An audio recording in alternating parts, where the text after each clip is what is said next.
Okay, this is Kylo Goings. I am your professor for the GAM 415 class. So, the purpose of this video is to make sure that I have given everybody as much help as possible with setting up the environment properly. I know it's been a struggle lately, and I sent some directions, but I want to just be sure that everybody has some sort of visual layout that'll help them out with being sure that they are completely set up and ready to go.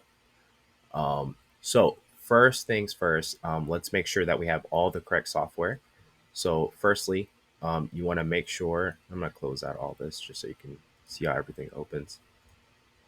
Um, when you go, I'm going to open the Visual Studio installer. So you should have Unreal 4.27.2. If you don't have that, if you go to engine versions, it'll prompt a new engine. You can select one, and then you can choose whichever engine you want downloaded. Since I already have 4.27, it's not an option, but it would ideally be right there. So there's that. Now, for Visual Studio, if you have the installer, it should look something like this. Some of you may get an error message when trying to open up stuff in the Visual Studio, saying that you're missing .NET. I believe it's like .NET code for not code .NET environment 4.60 or something of that nature. If you receive that error, here's what you can do to fix it. You will go to Visual Studio, go to your version Community 2022. You're going to click Modify. When you click Modify, and like I said, I already have the version, so it's not going to be on there. You'll click on the individual components. And if you scroll down, you'll see this. It's called .NET Framework. This one is 4.62. That's what I decided to use. You can use any of the ones that are 4.60 and later. Don't pick the targeting packs. Just choose the ones that are SDK. But again, I'm using .NET Framework 4.62 SDK. Once you select that, it'll ask you to install it. It'll update your Visual Studio accordingly. Now, when you're creating your Unreal project, this is what you should do. I already have mine created, so I'm not going to complete the process, but I'm going to show you the process. You would launch. Once you launch the Unreal Engine 4.27, we're going to give that a little bit minute to open up.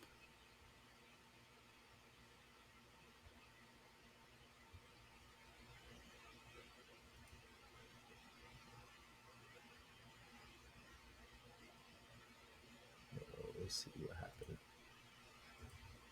4.27, launch.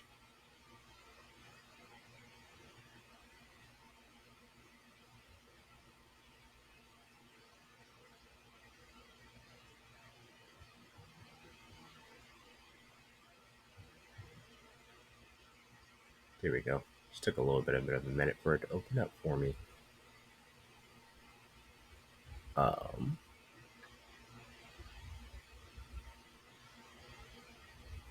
see, once it gets opened up, while I'm kind of waiting on that, uh, if you have the real-time mesh component GitHub link opened up, that should still be inside of those directions that I sent you earlier this week. By default, it'll be on the master branch. So if you're on the master branch, switch to the RMC4 branch, right? That should be this one. Once you switch to this one, you click on code and download zip. Once you download the zip, it'll be here. Go to the zip folder. Let's see, we're going to open this with my Windows Explorer. And you should have the folder like that. This is still finishing opening up.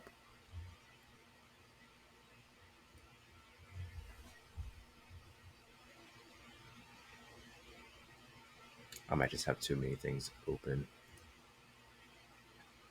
Probably putting my computer through the ringer at this moment.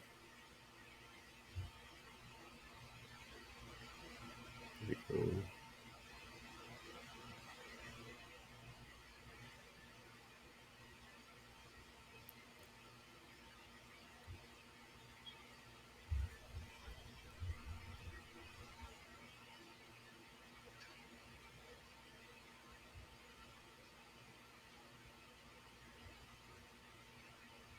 All right, there we go. Excellent. Took a little bit longer than expected. So yes, assuming you did not make your project yet, you're gonna go to click on here. It says games. You'll click on games. Go to next. You'll select first person. Should be a first person project, and then you'll select next. Now for project settings, make sure you click on C++ and then no starter content. You should have no starter content. And then you'll create your project name and hit create project. Now, once you've done that, and in the event that you just don't know where your project is, it's fine. You'll see it right here under your library, under the Epic Unreal, I'm sorry, launcher. And what you'll do is you'll click on your project name and show in folder. This is what your project folder should look like. Um, Then, once you've done that, you'll create this empty folder called plugins. It's not going to be here by default. So what you'll have to do is you'll have to right click. You'll have to go to new, go to folder, and then create the plugins folder. I can't spell plugins folder. Once you do that, you just click into the folder. And now that real-time mesh component that we just downloaded, we're going to move that by itself into this plugins folder. I know the other directions has like 2 or 3 other folders you're supposed to use, but for this, you're only dropping in this real-time mesh component folder, and we're done with it. We're not gonna touch that folder anymore. Once you've done that, you're gonna right-click on your Unreal project, and you're going to generate Visual Studio project files. Once you do that, you will then go to the solution, which is the Visual Studio selection solution, and open it. I don't know why mine opened in 2019. Make sure yours is opening in 2022, not 2019. Um, this opened by default because it's what I had open before. Some of you might be introduced with something like this, a blank screen. So what you'll do is you'll go to source. You should see a folder with the project name that you came up with, and you'll see a project name folder .build.cs. You'll click on that and that'll open this up. You'll see this line here. It won't involve this last 2 parts, but it should be aligned with just this part all the way up to head mounted display. You're going to add in these 2 lines, the runtime mesh component and the procedural mesh component in parentheses to the end of this line. Once you've done that, you can X out of Visual Studios. You will then right click on the Unreal project and generate the Visual Studio project files again. Once that finishes, you will attempt to open the project. When you open the project, it's not going to happen to me, but when you open the project, you will receive an error message saying that the project needs to be rebuilt, and then it'll mention those 2 project files for the real-time mesh component. Just click yes. Once you click yes, it should open your project in Unreal Engine.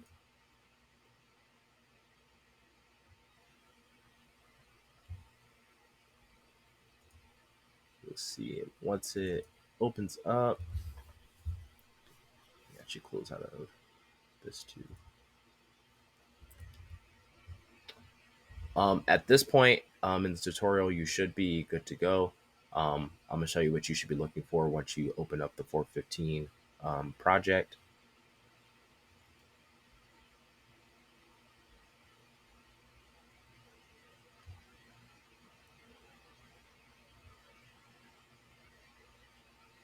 I got to open twice, but you see it up here at the top. Runtime mesh component.